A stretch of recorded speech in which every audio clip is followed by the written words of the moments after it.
मंचर शहरातील माझ्या सुज्ञ मतदार बंधू आणि भगिनींनो, खऱ्या अर्थानं आपण मंचरमधील ही सार्वत्रिक निवडणूक, त्यामध्ये झालेले सगळे उशीर ते कशामुळे झाले, कसे झाले, ही निवडणूक कुठल्या थराला गेली हे आपण सर्वांनी पाहिलेलं आहे. या सर्व अनपेक्षित घटनांमुळं मला आपणा सर्वांपर्यंत पोहोचता आलेलं नाही.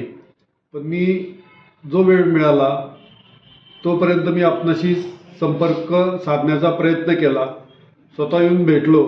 पण असंख्य असे माझे मतदार बांधव भगिनी जे आहेत त्यांच्यापर्यंत मला पोहोचता आलेलं नाही.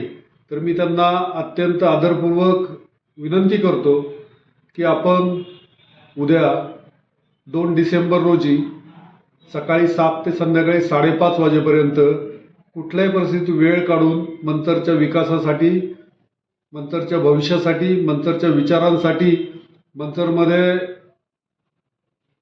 ज्या पिढ्या भविष्यात घडतायत त्यांच्या उज्ज्वल भविष्यासाठी आपण एक मत द्या.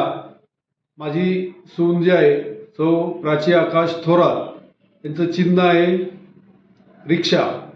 आणि त्याचबरोबर आमच्या 16 प्रभागामधनं ज्या उमेदवार आहेत, स्नेहल वसंतराव चासकर, ते यांचं चिन्ह आहे स्कूटर. प्रचंड बहुमताने निवडून द्या असं मी जाहीर आव्हान करतो आपल्याला.